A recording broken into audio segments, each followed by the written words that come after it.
Rain. Like and subscribe to Dynawatch channel if you want more. Even with the windscreen wipers on full, it barely cleared one sheet of rain before another took its place, obscuring the road ahead. It was late, sometime after midnight, and the roads were empty. I had stayed behind at work to get some documents finished before the weekend, and time had completely slipped away from me. I was tired and desperate to get home, but I still had another 30 minutes to drive, and the rain didn't seem to be letting up. If anything, it was getting heavier, thudding against the roof of the car like tiny missiles. I couldn't keep driving in this. It was too dangerous. I kept going for another 5 minutes before the tires finally skidded on the slick road, and I decided it wasn't safe to keep going. I was on a backcountry road and nothing but trees surrounded me for miles, until I saw a sign up ahead for an off-road motel. I didn't plan on sticking around for long, just until the rain let up. But maybe they'd let me stay inside and grab a hot drink for a while. If not, at least there'd be somewhere to park my car for a bit. Let's get to 1,000 likes and subscribers. A little ways back from the main road. It was an old-fashioned looking This is Dynawatch channel. desk. There were only a couple of other cars parked up, so I clumsily pulled into one of the spaces and killed the engine. Sitting in silence, I listened to the pounding echo of the rain on the windows and bonnet. It was really coming down out there. Part of me didn't want to get out of the car, but I didn't want to be sitting out here in the dark either. I'd parked fairly close to the reception building, so I just had to run a short distance and I'd be warm and sheltered. Most places like this had a vending machine for hot drinks too, so maybe I'd be lucky enough to get a decent cup of coffee to keep me awake. I waited for a brief lull in the downpour before throwing open my car door and pelting across the parking lot, towards the reception building. It didn't take long for the rain to soak through my clothes, and I wondered if I'd been better off just staying in the car. But it was too late to regret it now. I wrung the water out of my clothes and pushed through the door to the motel's reception. Inside was as old and grimy looking as the exterior, and I was disappointed to see no vending machine in sight. Maybe I'd been wrong about stopping. I should have just kept driving. A reception desk and a couple of tatty-looking chairs were the only furniture filling the small area. The lights were faulty, flickering at the edges of my vision, and there was nobody at the desk. The place might have seemed abandoned if not for the two cars outside. There had to be someone here. With a sigh, I turned around, intending to run back to my car when a voice spoke behind me. "Can I help you?" I gave a start, my heart lurching into my throat. I turned around to see a tall, gangly-looking man standing at the reception desk. Had he been there before? Surely there was no way I would have missed seeing someone like him. He had greasy black hair and dark, hooded eyes that watched me with a strange gleam. "Oh, sorry to bother you," I said, clearing my throat. I was just looking for somewhere to get out of the rain. Maybe, get a hot drink?" The man studied me carefully across the room. He wore a white button shirt that was stained around the collar, and a pair of black pants that looked a size too big for him. Everything about him screamed scruffy, but it was his eyes that bothered me the most. Dark and deep-set, watching me like a predator. "I can offer you a room," he said, his voice low, crackly like static. No, that's okay," I said quickly. "Maybe I could just stay here until the rain slows down." As soon as I said those words, I regretted it. Did I really want to stay here? In this grimy old motel with this strange man looking at me like that? Even as a man, he was giving me the serious creeps. The man inclined his head slowly. He said, and I realized he was agreeing to let me stay. Thanks," I said, walking over to one of the chairs and sitting down. Outside, a peal of thunder cracked across the sky like a whip, making me jump. Thunder didn't usually scare me, but maybe I was more on edge than usual. I could still feel the man watching me across the room, making me shuffle uncomfortably. "So, you get much business out here?" I asked, trying to break the silence and maybe make him do something other than just stare. "Enough," he answered shortly. I shifted my feet. Overhead, the lights flickered off and on again, sending shadows scuttling across the room. When I looked up, the man had moved closer, stepping out from behind the reception desk. I swallowed thickly. Now that he was closer, I could smell something on him. Sweat, maybe, or grime? But also something else, something sharp and metallic. I flicked a glance towards him, and my gaze snagged something on his shirt, something dark splashed on the white material. I felt my stomach twinge, but forced myself to think rationally. So what if he had some blood on his shirt? Maybe he cut himself or had a nosebleed. It wasn't that strange. So why is he creeping closer like that? Another voice whispered in the back of my head. And looking at you like that. I cleared my throat again. Sweat dribbled down the back of my neck. I stood up suddenly, which seemed to startle the man. He quickly recovered, looking at me curiously. He was much closer than before, almost close enough to touch me. "You know, I think the rain seems to be slowing down," I said, marching towards the door. I reached for the handle and gasped when it wouldn't open. No matter how much I tugged on the door, it wouldn't budge. How was it locked? I hadn't seen the man go anywhere near the door to lock it. "What seems to be the matter?" the man asked from behind me, smugness dripping from his voice. "Have you decided to stay after all?" "What the hell? Open the door!" I snarled, turning around to face him again. The man shrugged. "You know, it's dangerous driving in a storm. You really should stay." I shook my head and turned back to the door, frantically tugging at the handle and slamming my fists on the glass. But of course, nobody was out there to help me. And even if there was, nobody would hear me over the sound of the pouring rain. My heart pounded a frantic rhythm against my ribs as the man approached. He moved with a predatory grace, each step silent despite the drumming of the rain on the roof. Each second stretched into an eternity. The heavy air thick with the metallic tang of fear and something else I couldn't place. Just as he reached me, a deafening crack of thunder split the sky, plunging the room into darkness. In the momentary blackout, a sharp object pressed against my neck, sending a jolt of terror through me. "Don't move," a low voice rasped in my ear, sending shivers down my spine. "This won't hurt if you cooperate." He guided me towards a single lit candle on the desk, its flickering flame casting grotesque shadows against the wall. My eyes darted around the room, searching for an escape, but the door remained stubbornly locked. "What do you want?" I whispered, my voice barely audible above the storm's fury. He chuckled, a dry, humorless sound. "A little company." He leaned closer, the warmth of his breath tickling my ear, his hand rough and calloused brushing against me. To my surprise, it wasn't a violent gesture, but a hesitant touch, almost questioning. Under the flickering candlelight, I saw his eyes properly for the first time. They weren't cold and calculating as I had initially thought, but filled with a deep sadness and a hint of fear.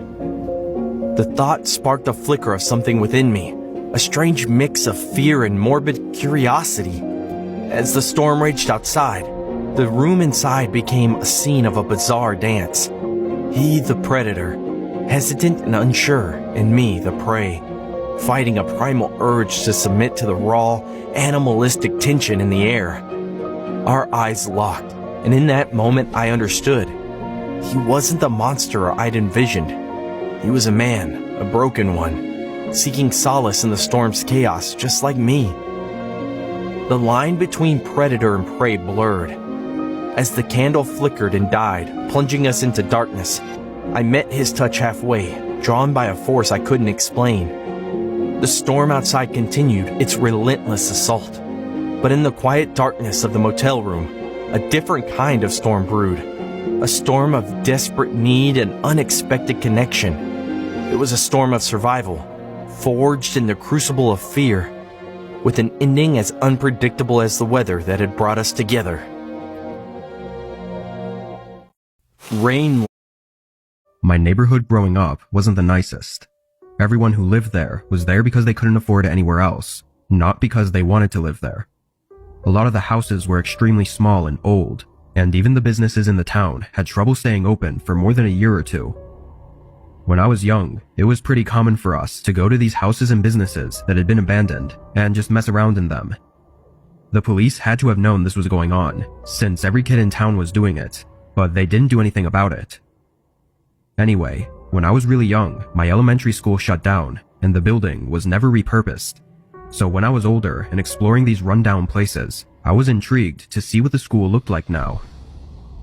On a Saturday night, my buddy Ryan and I went to the school.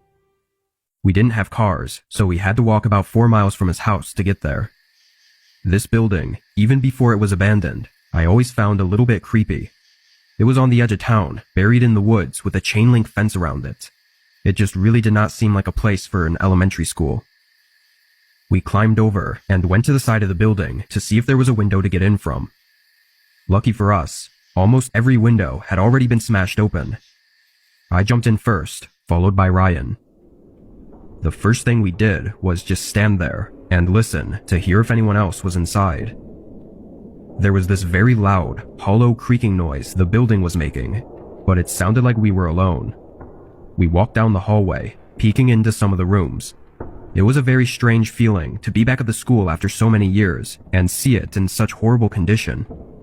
We passed maybe 3 rooms, walking slowly and quietly, before a sudden thud echoed throughout the entire building.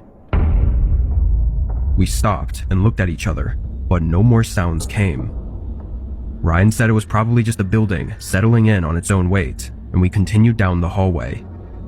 A lot of the rooms were either empty or just had a bunch of chairs lined up in them, but nothing really interesting.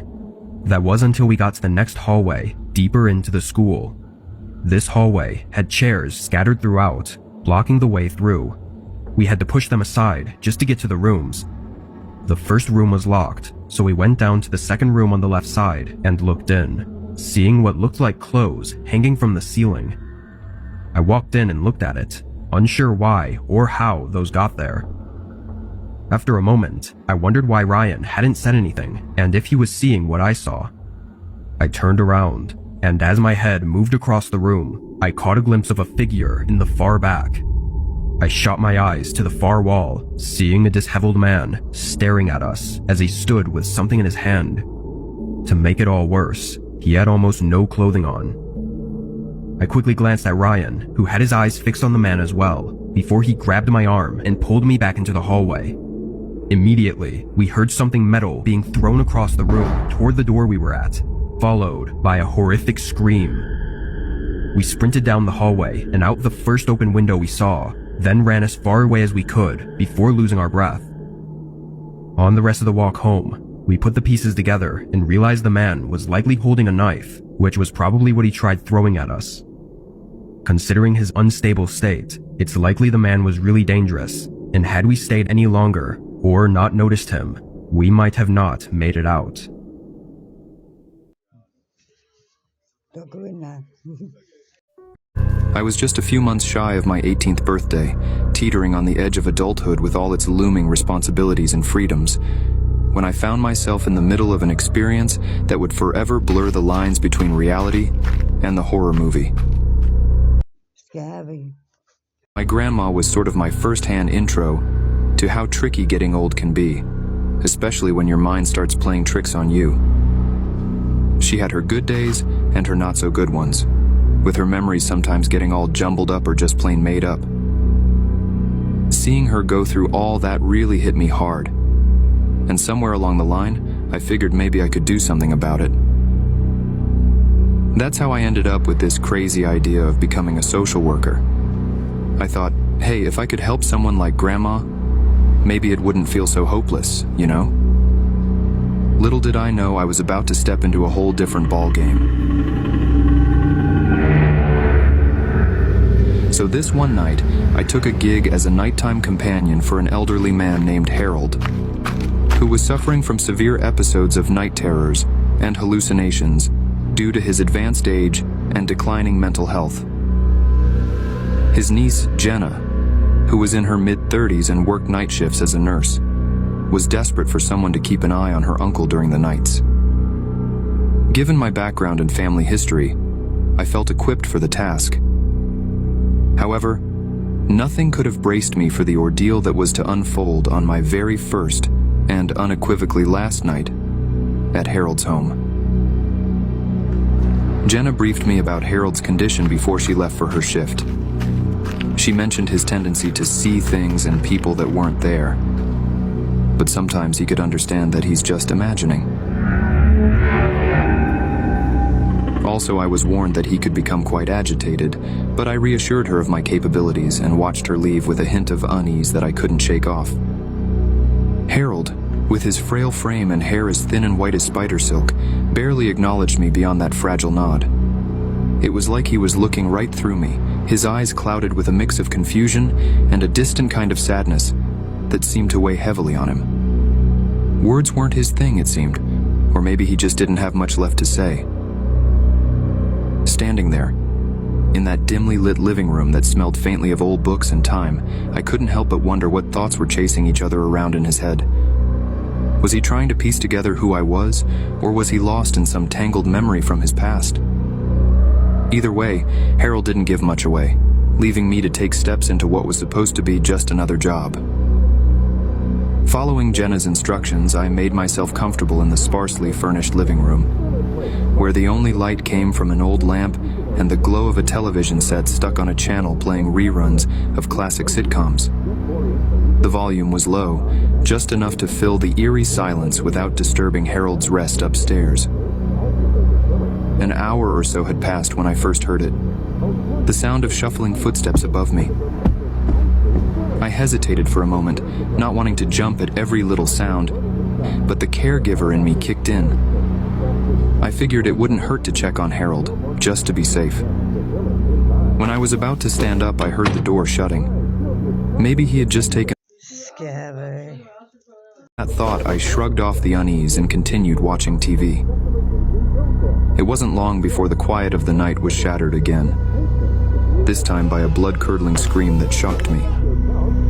I rushed upstairs to find Harold standing in the hallway, his eyes wide with terror. Seemed that he screamed at an unseen assailant. It took every ounce of calm I could muster to soothe him, convincing him that he was safe and that there was nobody there. With great difficulty, I managed to lead him back to his room, his body trembling with fear. "Try to rest," I encouraged. I waited until his breathing steadied a bit, the lines of terror on his face slowly relaxing as my reassurances began to take effect. Though his body still held a slight tremor, it was clear the immediate panic had subsided. I allowed myself to relax back into the couch downstairs. However, peace was short-lived. The house seemed to come alive with unsettling noises, whispers that seemed to emanate from the walls, the sound of something heavy being dragged across the floorboards above, and the eerie creak of a door slowly swinging on its hinges.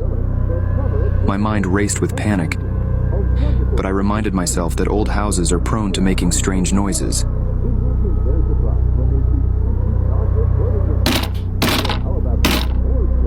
Around 2 a.m., a sudden, sharp banging from the kitchen snapped me out of my daze.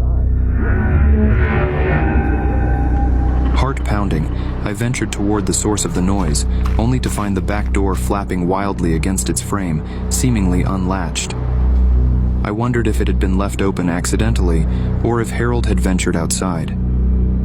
Decided to quickly close the door, but suddenly saw Harold standing in the doorway. A kitchen knife was in his shaky hand, his eyes filled with a mix of confusion and unspoken terror. He demanded to know who I was, his voice barely above a whisper but laced with fear. Am I his imaginary person? Or what is going on here? I tried to pierce through the fog of his confusion with soothing words. "Harold, it's me," I said gently, my voice steady despite the pounding of my heart. I took a cautious step forward, trying to convey safety and familiarity through my tone and posture, hoping to rekindle some flicker of recognition in his clouded eyes. But it was as if he was trapped in a different reality, one where I was a stranger, an intruder, rather than a caretaker. The confusion in his gaze morphed into suspicion, and his grip on the knife tightened slightly. It was heartbreaking and terrifying in equal measure to see him so lost, so detached from the world that we shared. I repeated my name, mentioning Jenna's again, attempting to weave a thread of reality into the fabric of his delusions. But the words that usually had the power to comfort and reassure seemed to dissipate before they could reach him. In an instant, everything about Harold changed. The confusion that had veiled his gaze gave way to a fierce, unfathomable anger. It was like a switch had been flipped, and in that moment, I knew he was about to lash out, maybe trying to figure out if I was just another figment of his troubled mind. With no time to waste and my instincts screaming at me to move, I made a split-second decision. Just as Harold raised the knife, signaling his intent, I bolted for the door, sprinting outside into the safety of the night. I fled the house, my breaths coming in ragged gasps as I dialed Jenna's number with trembling fingers. The night air was cold against my skin, but the terror that gripped me was colder still. Jenna's voice, when she finally answered, was filled with disbelief and concern. She implored me to wait for her, but I couldn't shake the image of Harold's enraged expression and the knife in his hand. When Jenna arrived, the scene she encountered must have painted a very different picture from the chaos I had fled. Harold, seemingly peaceful now, was found asleep in his bed. A stark contrast to the turmoil just moments before. She was at a loss, torn between her duty to her uncle and the reality of the danger I had faced. In the end, I chose to leave that night behind me, vowing never to return. The memory of Harold's twisted face haunted me for many nights to come, a chilling reminder of the unpredictability of the human mind and the shadows that lurk within it. The chilling thought of what if gnawed at me, the realization of how narrowly I had escaped a potentially Freaky, yeah. months shot. A few years ago, my mom and her boyfriend started renting a place on Brindley Mountain. There was nothing truly remarkable about the house when you saw it. Just another home tucked away into the mountains with an uptight landlord. It looked like any other house, but my mother swore it was haunted by the spirit of a little girl. The incidents first started happening shortly after they moved in. Once, while my mom was doing dishes, she thought she heard someone rustling in the back of the house, but she was the only one home. Another time, her boyfriend thought my daughter was over because he saw the shadow of a little girl running up the hallway. Several times, they each woke up to the sound of a little girl sobbing. Eventually, it seemed I won't like that, mate. at this point in my life, I was an atheist. I believed every ghost story could be summed up to an overactive imagination. Whenever my mother shared her latest encounter with the paranormal, I fought the urge to roll my eyes. That would all change after my separation. I don't want to go into the messy details, but my ex and I were at a breaking point. With nowhere else to go, my mother let me move in with her until I could find a job and get back up on my feet. My ex and I tried to do things amicably and split custody between our 3-year-old daughter, Alexis, 50-50. One week she would stay with me at my mom's, and the other week she would stay with her dad at our old house. The breakup was a stressful experience. While it went about as smoothly as you could hope in this situation, I began to struggle with insomnia. As for Alexis, she began to act as rebellious as a toddler can manage. She was hell on 2 wobbly legs, often knocking over furniture or decorations while climbing on something she shouldn't have been. Her preferred act of mischief was raiding the fridge in the middle of the night. Since she struck in the dead of night, we often didn't catch her until we went for a snack and discovered the box empty.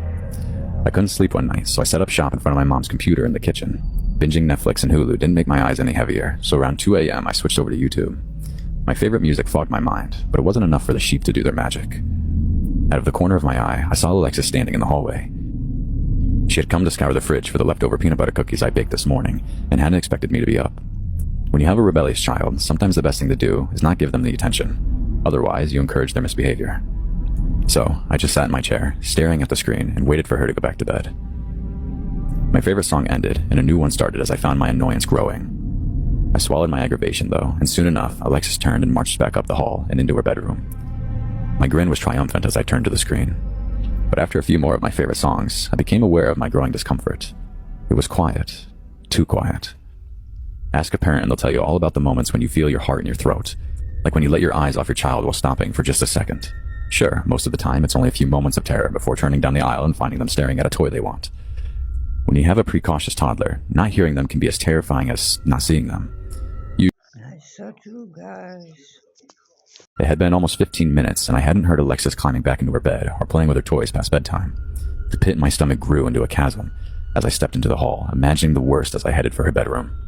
Darkness washed over me in the hallway, the pitch black that only comes late at night when you're all alone. And at that moment, my rational thoughts caught up with my panic and froze me in place as I remembered this was my ex's week with Alexis. I had dropped Alexis off that afternoon, and she would be there until the end of the week. Whoever I saw couldn't have been my daughter. It was a long time before I went to sleep that night. After that, I saw my mother's stories in a new light and was grateful when I finally found a job and moved out. Oh, and I'm not an atheist anymore. A few years ago. This happened 2 years ago. My name is James, and my girlfriend at the time was Susie. Susie and I got into an argument. Like and subscribe if you want more of these guys. Comment down below. Edibles and the prices on them. I remember I used the bathroom, and after I came back to the living room, I saw Susie on my phone and she looked angry. Peace. Regular questions, am I cheating on her? Is she pretty? The most disturbing one was, if she was right here, right now, would I kiss her or my girlfriend? That was a PG version of what she really asked. I told her she texted me about edibles, and besides that, the girl doesn't even like guys. But I don't think my girlfriend knew that. So we continued to argue for about 20 minutes. I started to say this is stupid, and I remember looking at the clock and it was 11 p.m. Since she was staying over that night, I told her we should just stop fighting and try to get some sleep or watch a movie. We agreed and turned on a movie. We were watching Don't Be a Menace to South Central while drinking your juice in the hood. As we were watching the movie, I noticed she was on her phone typing fast and just really involved in her phone. Every time I leaned in a little closer to see what was going on, she would always move her phone away and just give me a cold shoulder. We continued watching the movie until I heard somebody at my door. I said, I wonder who that could be at this time. Again, I looked at the clock, and now it was 1 a.m. My mom was in her room asleep, but after she heard the doorbell, she woke up asking who that was. I told her I didn't know, but I was going to find out. So as I started going to the door, I heard whispering from my girlfriend, like she was on the phone or something. I didn't really pay attention to it, so I finally got to the door and I looked through the peephole. I was met with some tall dude, wearing mostly all black. I talked to him through the door, and I asked him, what do you want? He replies with, I'm just here to drop off a package. Sorry I'm late. And I was thinking, who delivers a package at 1 a.m? So I told him to leave, and he could come back some other time to deliver the package. He said no, in a deep, commanding voice. Just in that moment, my ex-girlfriend Susie comes walking towards me with a grin on her face. She says to me, so you're really not going to tell me who that girl was texting you? I explained that she wasn't anybody, and I didn't know her like that. And this is the wrong time to be asking me a question like that when there's somebody at the door I didn't know. Till this day, what she said still gives me the chills, just thinking about it. She said, the guy at the door, he's here to get rid of you. At first, I gave out a nervous laugh and said, that's not funny. She said, yeah, it is. Well, at least for me it is. As this was going on, the guy at the door kept messing with the door handle, trying to get in. So I was leaning up against the door, preventing him to come in. As I looked behind me, Susie was gone. A few seconds later, she comes back with a knife and said, either he's going to get you or I will. I started flipping out and thinking, what am I going to do? I can't die right here. Just in that moment, I heard a commanding voice saying, back away from the door or we'll shoot. I thought to myself, what the fuck? So I swung open the door, and there was the police. One of the police officers told Susie to drop the knife because when I took my eyes off of her and I opened the door, she was right behind me, like literally right behind me. But the officer saying that must have scared her, and she dropped the knife immediately. Apparently, while all this was going on, my mom called the cops and explained the situation the best she could. She pretended to be asleep so she wouldn't cause attention to herself and could get help as fast as she could. The police arrested both of them and took them to the station. Apparently, the guy that was there was her cousin. And the whole time the movie was playing, she was texting him, telling him to come over and quote unquote, deal with me. I'm just happy that I'm still here today. My mom saved my life. I don't even want to imagine what they would have done with me. This happened 2 years ago. In December 1999, she suddenly appeared in my house. In the evening, my dad called me downstairs, but when I was about to go down, he was standing at the end of the stairs and reached out his hand to stop me. His eyes looked something nervous, and I felt that something was wrong. Summer vacations were something me and my two younger brothers always looked forward to. So that year, we went to our grandparents' house, taking some time off from the chaotic city life. We spent our days playing and feasting on treats our grandparents showered us with. One evening, my grandparents and my entire family took a trip to a nature park whereas I stayed back home catching a cold from eating too many ice cones. My mom told me to rest and warm the soup for dinner that she left in the fridge. I was watching TV lying on the living room couch when lightning cracked in the distance. I looked out and noticed dark clouds spreading over the sky slowly. It started to drizzle and wind howled in agony. It was dark as night outside. The trees that were towered over the house moved like crazy. The power suddenly went out as I swam around the darkness trying to find the torch. My dad called. He said he'd be late as a huge tree fell on the road, blocking their way home. So they were staying over for the time being at a friend's until help arrived and cleared the road. I was never a big fan of the darkness, and suddenly I was alone and waiting in the dark. The house was pretty big, with 2 stories and a large area of land outside. I couldn't find a flashlight, so I went to the kitchen and found some candles. I was lighting one up when I heard footsteps in our front garden.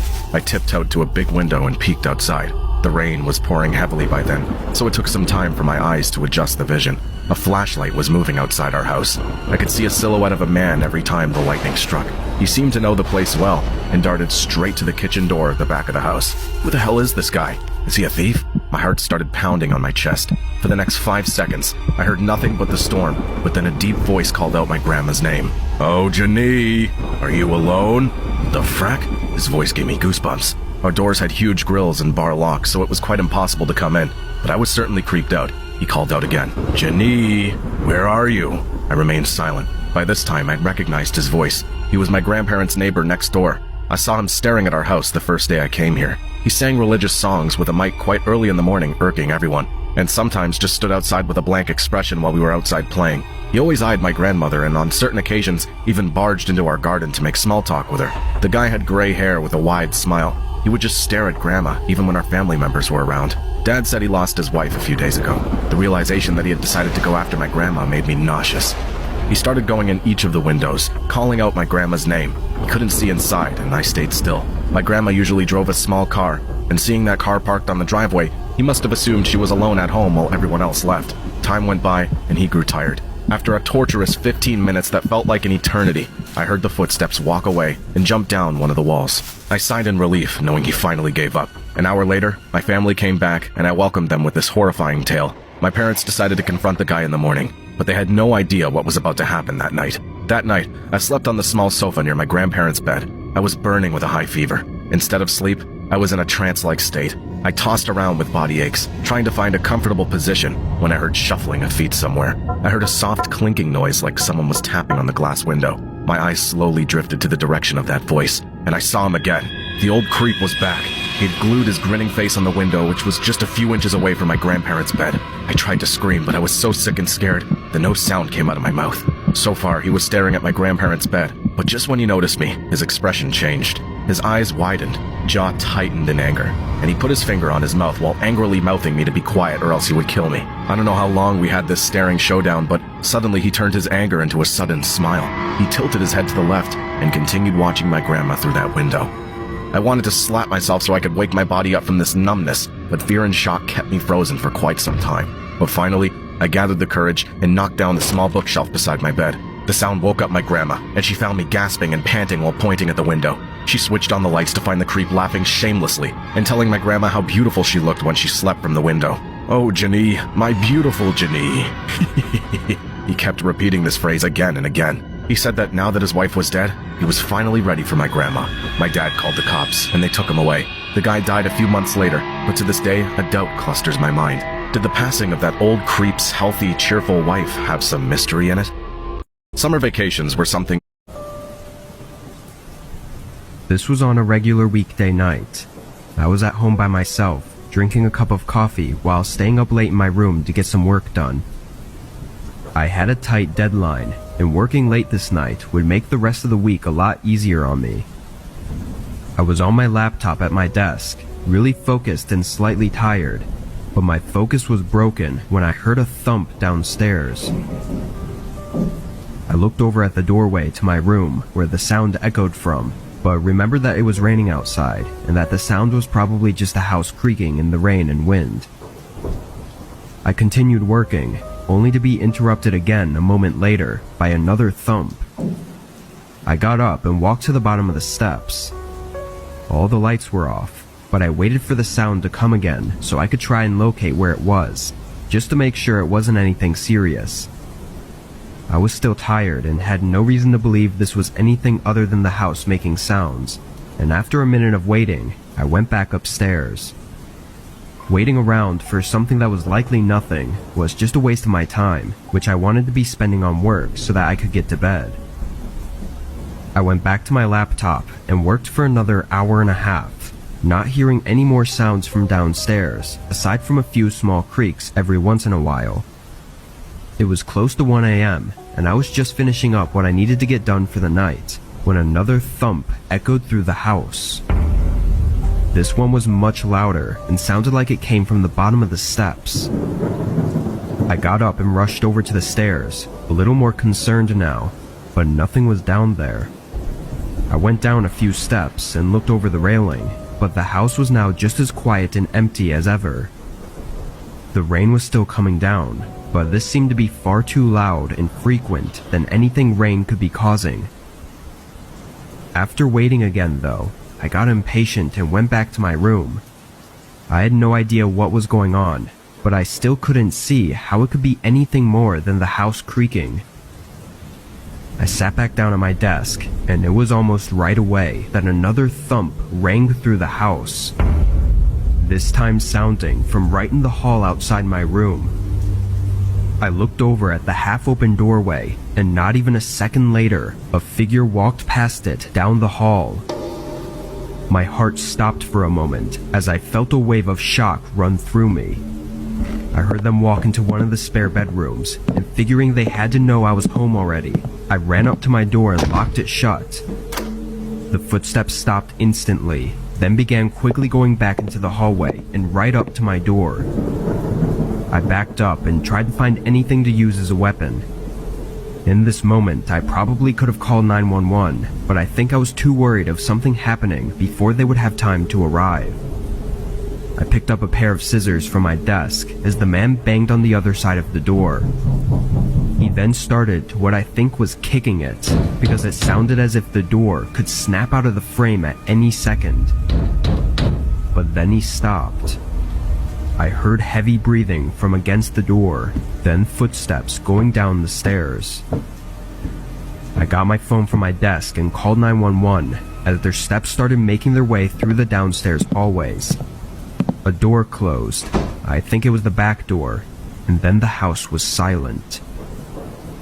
Police actually came really quick, getting to my house in just 2 or 3 minutes, and I almost had another scare when I heard footsteps sprinting out of the house. I think by closing the door, he was trying to trick me into thinking he left, which kind of worked, but I was still too scared to go downstairs without the police being there. Anyway, I ran out and got the police, but whoever that man was had already run off, and even with more cars patrolling the neighborhood, they never found him. There's so many questions to it that will haunt me for the rest of my life probably, especially since he's out there right now, and could be stalking me or waiting for another time to break in. His intent is not clear, but the investigators seem to think he had broken into the house in the morning, possibly while I was out of the house. It's likely he was waiting for me to go to sleep before doing whatever it was he planned, but if he had been hiding for several hours, I don't think it would have been just to steal a few things.